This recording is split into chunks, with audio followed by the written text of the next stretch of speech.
Buenas noches a los amados de Cristo. Hoy es Viernes Santo, 10 de abril, año 2020. Aquí estamos para continuar con el estudio del Apocalipsis. Ya dimos un vistazo panorámico, ya sabemos de qué se trata el Apocalipsis. Les he pedido que oren antes de iniciar el video. Es lo que yo hago y justamente para ocuparnos toda la grabación en la enseñanza porque el estudio del Apocalipsis es bastante extenso. Así es que lo que vamos a iniciar hoy es, ahora sí, ir considerando pasaje por pasaje, versículo por versículo, pero no entrar en profundidad en cada uno de estos pasajes y de los versículos, porque llegaré al Señor y no hemos terminado. Y la idea es compartir el mensaje importantísimo del Apocalipsis y toda la bendición que nosotros recibimos a través de la consideración de la palabra de Dios. Así es que sí, vamos a estar estudiando de una manera continua los versículos, pero vamos a pasar rápidamente sobre ellos sin profundizar en la consideración pues de cada uno de ellos. Yo me dejaré guiar por el Espíritu de Dios para hacer los énfasis que sean necesarios hacer.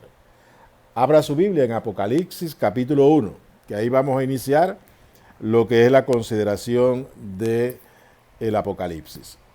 Entonces dice así la palabra del Señor. La revelación de Jesucristo que Dios le dio para manifestar a sus siervos las cosas que deben suceder pronto. Y la declaró enviándola por medio de su ángel a su siervo Juan. Aquí Juan, que es el autor del Apocalipsis, y entendemos que es el apóstol Juan, él está hablando pues que es el interés de Dios, y para eso se le manifestó a Juan y le dio todas estas revelaciones, que nosotros, los que le servimos al Señor, podamos nosotros recibir la información, la revelación por el Espíritu Santo de las cosas que han de suceder pronto. O sea, hay un interés de Dios para que nosotros seamos enseñados en esto, que estemos atentos de las cosas que han de suceder pronto. ¿Por qué? Porque debemos ubicarnos en el momento de acuerdo a la revelación de lo que está sucediendo y lo que falta por suceder, para estar apercibidos y firmes en la fe, porque muchas cosas van a suceder y Dios no quiere que nos sorprendan y no quieren que nos agarren totalmente desprevenidos, sino saber que todas estas cosas están escritas, fueron reveladas para que nosotros, la iglesia de los últimos tiempos, nosotros, los siervos de los últimos tiempos, estemos preparados para poder entrar en toda la bendición de Dios que tiene en medio de todas las turbulencias que vamos nosotros a experimentar. Porque ciertamente el mundo va a ser sacudido, la iglesia también va a ser sacudida antes de ser levantada en los cielos. Y eso lo vamos a ver en la medida en que vamos avanzando en el estudio. Entonces dice que ha dado testimonio de la palabra de Dios y del testimonio de Jesucristo y de todas las cosas que ha visto. Juan hace referencia a su vida, su ministerio, y aquí también él habla de todo lo que él ha visto, no solamente ahora en las revelaciones que ha recibido, porque cuando él escribe esta parte, toda la primera que es la introducción, ya él tuvo las revelaciones. Entonces, él, en obediencia a las directrices del Señor, él se pone a escribir todo aquello que era necesario que las iglesias recibieran. Tanto las iglesias de su tiempo como la iglesia en nuestro tiempo. Porque la palabra de Dios permanece en los cielos para siempre. La palabra de Dios no tiene fecha de caducidad. La palabra de Dios es firme y ha de cumplirse. Entonces, hasta que nosotros no seamos levantados a los cielos, en el momento del arrebatamiento, toda la palabra de Dios que Dios nos da es para nuestro beneficio. Es para que nosotros seamos fortalecidos en ellas, que recibamos a través de la administración de la palabra por el poder del Espíritu Santo, recibamos fe, esperanza y amor. Estas son las tres virtudes en las cuales nosotros debemos ser edificados en Cristo Jesús. Entonces, el apóstol Juan hace referencia a su testimonio cuando él estuvo con el Señor Jesucristo, vio todas las cosas que hizo el Señor, y ahora estando en la isla de Pasmo, él está viendo las revelaciones de los acontecimientos futuros que Dios tuvo a bien revelarle al apóstol Juan, para que la iglesia también recibiese esa revelación y que pudiéramos comprender los tiempos en que estuviéramos nosotros viviendo. Entonces dice así: bienaventurado el que lee y los que oyen las palabras de esta profecía. Aquí Juan nos habla de que es una bienaventuranza. Así es que nosotros, al ocupar tiempo para leer, escuchar la palabra de Dios de esta profecía, Dios nos llama bienaventurados, porque hay una bienaventuranza en el Apocalipsis, que muchos han dejado de recibirla porque pocos se han ocupado en entender las profecías. Pues bien, incluso yo he conversado con algunos pastores que me dicen, ese no es mi fuerte.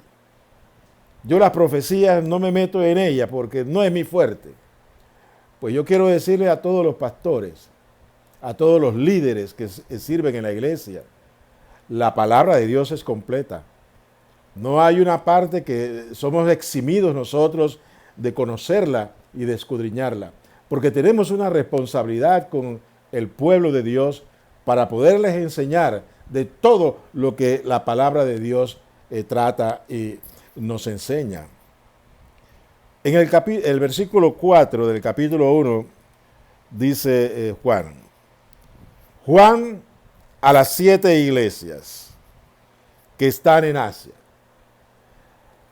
Aquí Juan determina quiénes son los destinatarios de estas revelaciones y se refiere a las iglesias que están en Asia.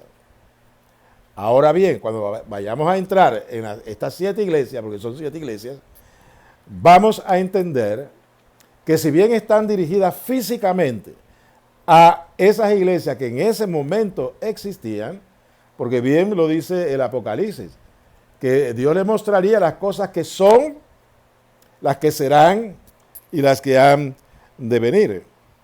Así es que las cosas que son, o sea, en el presente, en el momento de Juan, en el tiempo de Juan, eran las iglesias de Asia que entendemos estaban bajo la responsabilidad del apóstol Juan. Y ahí están definidas en las cartas que él envía. Entonces, Juan se dedica a enviar las cartas a cada una de estas iglesias al que el Señor le ha enviado palabra. Ahora bien, estas iglesias, al entender nuestro, representan la condición espiritual de toda la iglesia en general en todos los tiempos. Hoy en día, año 2020, estas 7 iglesias están representadas en la totalidad de la iglesia universal del Señor Jesucristo. Cada una de ellas tiene una característica que el Señor examina y expone y da una palabra de orientación, una palabra de vida para que pueda la iglesia corregir su mal camino o que haya torcido el camino y pueda enderezarse para andar pues en la voluntad de Dios. Dicho esto, vamos entonces a continuar. Y dice, a las 7 iglesias que están en Asia. Eran iglesias reales, como lo es hoy en día la iglesia del Señor. Y como yo decía, la palabra de Dios no tiene fecha de caducidad. Para nosotros también es esta palabra. Y la vamos nosotros a definir en la medida que estudiemos las 7 iglesias. Dice, gracia y paz a vosotros, del que es y que era y que ha de venir. Y de los 7 y sobre vuestras, y de los 7 espíritus que están delante de su trono. Entonces aquí Juan lo que hace es una bendición, les da una bendición, pero no de sí mismo, sino de parte de una de las identificaciones con las cuales el Señor se le muestra en las visiones. Dice, del que era, del que es y que era y ha de venir. Jesús está siempre presente. Él no cambia, Él es. Pero también dice, y que era. Porque Él es desde el principio. Antes de la fundación del mundo, antes de la creación, ya Cristo Jesús era. Él es preexistente. Él tuvo un tiempo solamente de estar en medio nuestro como Dios encarnado.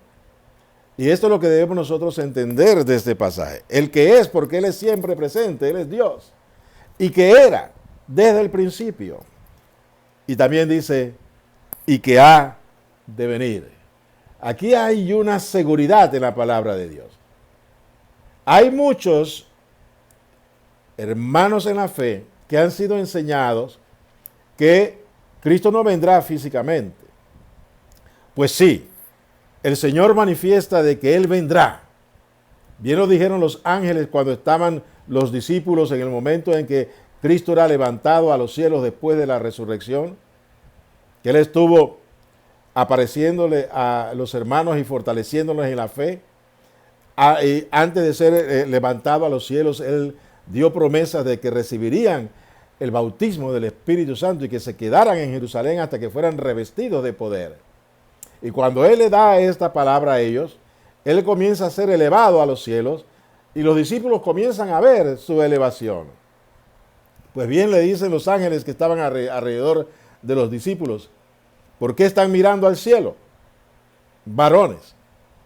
Este mismo Jesús que han visto subir al cielo, a sí mismo vendrá otra vez. O sea, el regreso del Señor es un hecho porque Dios lo ha prometido y lo va a cumplir. Nosotros estamos en la espera de su regreso, porque es lo que Él dice. Él es, el que era y el que ha de venir. Él se identifica a sí mismo y es así como Juan bendice a los destinatarios de la revelación. Y habla también de no solamente Cristo Jesús, sino también de los 7 espíritus que están delante de su trono. Aquí habla de que Él, Cristo, tiene su trono. Él está en su trono. Y están los 7 espíritus delante de Él, refiriéndose al Espíritu de Dios y las manifestaciones del Espíritu de Dios en nosotros y en el mundo. Y dice, y de Jesucristo, el testigo fiel, el primogénito de los muertos y el soberano de los reyes de la tierra, al que nos amó y nos lavó de nuestros pecados en su sangre. Qué lindo. El Señor se manifiesta a Juan y Juan fielmente comunica a los destinatarios de las cartas de que Él está simplemente siendo un instrumento del Cristo de la gloria, de Jesucristo, que es el testigo fiel. Fíjese que aquí habla de que Jesucristo es el testigo fiel. ¿De qué fue el testigo fiel? Él fue testigo fiel de toda palabra que el Padre le envió para comunicarle a los hombres. Jesús decía, yo no hablo por mí mismo, las palabras que yo hablo, no las hablo de mí mismo, sino hablo de lo que oigo al Padre hablar. Así es que, por eso es que Él es testigo fiel, testigo del Dios Padre invisible. Él es el testigo de la gracia de Dios. Él es el testigo del amor eterno de Dios. Hasta el último momento, Cristo fue fiel en su testimonio. Él se mantuvo obediente hasta la muerte y muerte de cruz. Y dice, el primogénito de los muertos. ¿Es el primero? ¿Por qué el primogénito de los muertos? Porque de todos los muertos que han habido en la tierra, y el mismo Señor Jesucristo murió también, como todo hombre, Él murió, y murió en la cruz. Una muerte degradante, porque era era separada esa muerte para los peores criminales en el tiempo del Imperio Romano. Y él fue llevado a la cruz como un criminal. Y él, obediente, fue a la cruz como oveja al matadero, porque era necesario que él muriese en la cruz como el Cordero perfecto, para así pagar el precio por nuestros pecados y liberarnos de ellos. Por eso es que se habla y se dice que Jesucristo, Jesús, es el Cordero de Dios que quita el pecado del mundo. Lo quita con su muerte en la cruz del Calvario. Lo quita al pagar el precio del pecado. El pecado demandaba el precio del derramamiento de sangre. Jesús derramó su sangre pagando ese precio. Por eso es que dice, al que nos amó y nos lavó de nuestros pecados por su sangre. La sangre de Jesús fue derramada para lavarnos de nuestros pecados. Al recibir a Jesús como Señor y Salvador, arrepintiéndonos de nuestros pecados, creyendo en Él, que murió y resucitó, invocando su nombre, porque la fe, dice la Escritura, primero hay que creer en el corazón de que Él murió y resucitó. Lo creemos en el corazón, pero es necesario confesarlo con la boca que Él es el Señor, que Él es el Hijo de Dios. Cuando hacemos esto, de creer en el corazón y confesar que Jesús es el Hijo de Dios, quien murió y resucitó por nosotros, entonces el poder de Dios se manifiesta, que es la fe para salvación. Y dice el versículo 6, y nos hizo reyes y sacerdotes para Dios su Padre.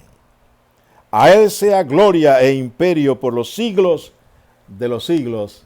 Amén. Mire, no solamente hemos sido perdonados de nuestros pecados, porque Dios tiene, además de la intención, no solamente de perdonar nuestros pecados, sino hacer de nosotros una nación santa, especial, un linaje escogido. Nosotros somos del linaje de Cristo Jesús, porque ahora, cuando nuestros pecados son limpiados por la fe y ahora vivimos para Dios, ahora tenemos una nueva vida. Ahora somos miembros de la familia de Jesús. Cristo en la cruz del Calvario, cuando Él muere, Él tiene descendencia. La descendencia que Él procrea en su muerte, somos nosotros los hijos de Dios, que hemos sido adoptados por Dios mediante la fe en su Hijo Jesucristo. Siendo así, Dios nos hace a nosotros reyes y sacerdotes. En nosotros se cumple entonces la palabra gloriosa de nuestro Dios, de que Él nos ha hecho una nación especial, una nación escogida, un linaje escogido. Somos descendientes del Rey de Reyes y Señor de Señores. Por eso, como descendientes del Rey de Reyes, como dice el versículo 5, cuando dice, hablando de Cristo, que Él es el soberano de los reyes de la tierra. Él es el soberano, Él es el emperador, Él es el Rey de Reyes. Habrá reyes, sí, pero Él es el Rey, Él es el supremo. Pues bien, Él nos hace a nosotros reyes para reinar sobre nosotros. Y nosotros gustosos o con gusto nos sometemos a su señorío, porque Él es nuestro Rey. Él es nuestro soberano. Pero no solamente eso, sino que también Él comparte con nosotros su naturaleza, ahora como hombre, porque Él está en los cielos como hombre, y Él es nuestro sumo sacerdote. Él es el que ha entrado al lugar santísimo, a la misma presencia del Padre como hombre, recordando que Él se despojó a sí mismo. Siendo Dios, se despojó a sí mismo. Y dice la Escritura que grande es el misterio de la piedad. Muy pocos llegan a entender esto, de que Dios dejó su trono de gloria en la presencia de su Hijo, en la manifestación de su Hijo, tomó un cuerpo, encarnó como hombre, y Él compartió con nosotros nuestra naturaleza pecaminosa. Él no cometió pecado, pero vivió en carne de pecado. Él fue tentado en todo. Por eso es que Él ahora puede ser un sumo sacerdote fiel y eficaz. Porque Él experimentó las tentaciones en su cuerpo, todas las venció. Bendito sea su nombre. Por eso ahora Él es fiel sumo sacerdote. Y como sumo sacerdote, así como Aarón, el sacerdocio natural que hubo en Israel, la descendencia de Aarón era la que podía ejercer el sacerdocio. Ningún otro descendiente de otro de la casa de Leví podía ejercer el sacerdocio en el tabernáculo, ni tampoco en el templo, cuando el templo fue erigido. Solamente los que eran de la casa de Aarón, los descendientes de Aarón, eran los que podían ejercer el ministerio sacerdotal. Y entre ellos había uno que era el descendiente directo de Aarón, el que era señalado para ser el sumo sacerdote, hasta que muriese. Y al morir otro tomaba su lugar.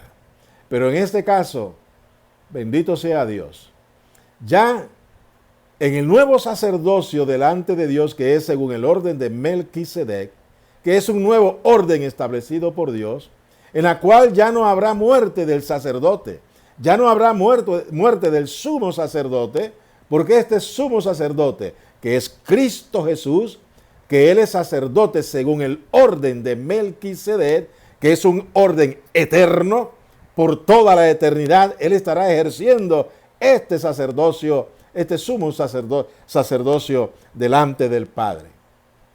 Así es que nosotros como hijos de Dios, descendientes de Cristo Jesús, al morir Él en la cruz, por su sangre, Él nos engendra para Dios. Porque Dios entonces nos adopta como hijos suyos y Dios nos reviste también ahora de este oficio que es el oficio sacerdotal. No vamos a ejercer el sumo sacerdocio, eso le corresponde a Cristo nuestro Señor. Pero sí vamos a ejercer y estamos ejerciendo el sacerdocio según el orden de Melquisedec.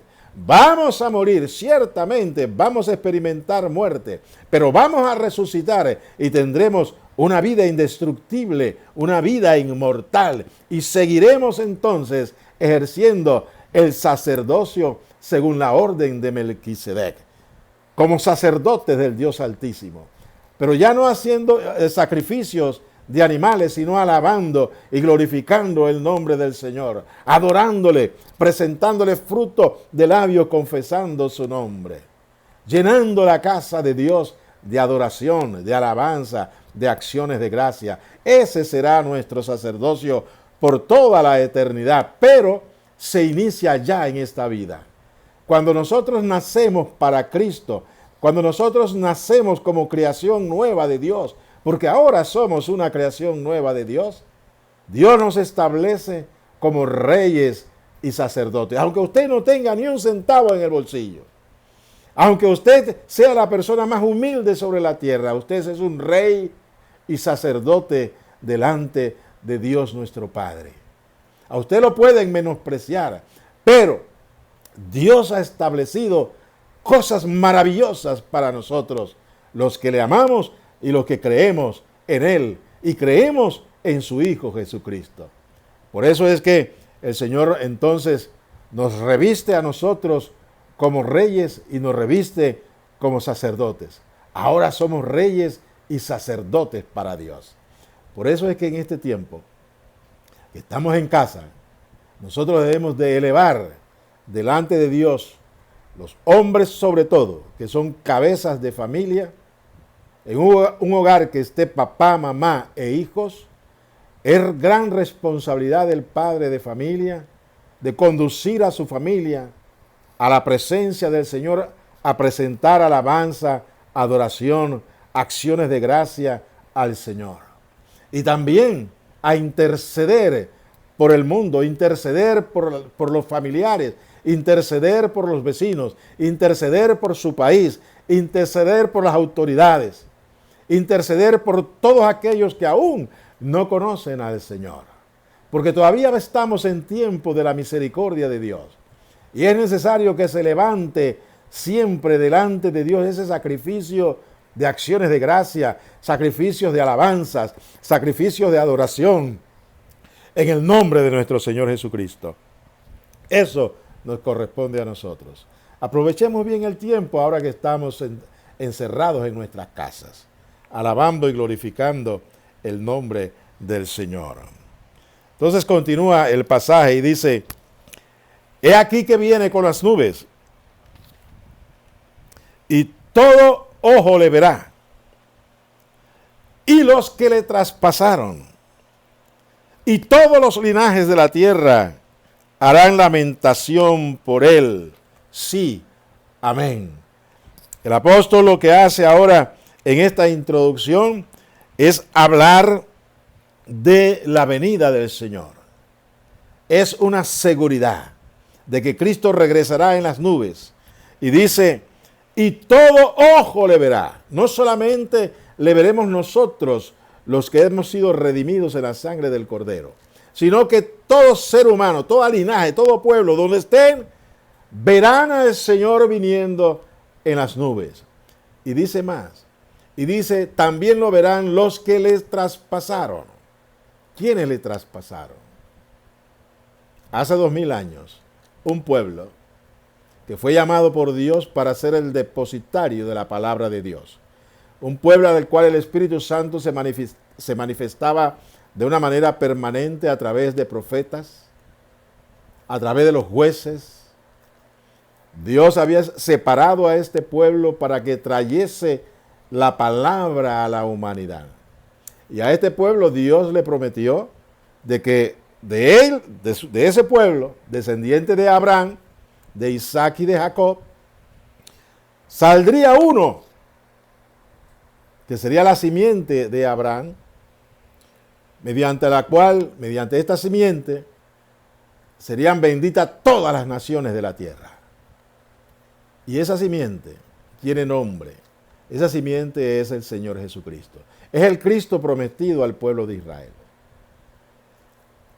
Dios le habló a Israel acerca de esta bienaventuranza, de que sería de su pueblo y de la casa de David donde vendría el Rey eterno, el que levantaría casa eterna para Dios.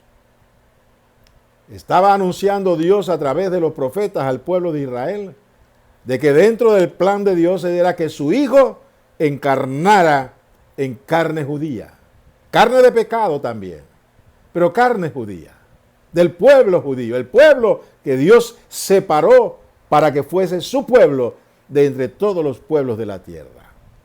Pero ¿qué hizo el pueblo de Israel cuando Cristo vino y se manifestó? No lo reconocieron. Y al no reconocerle, porque habían sido mal enseñados por sus dirigentes espirituales, lo que hicieron fue traspasarlo.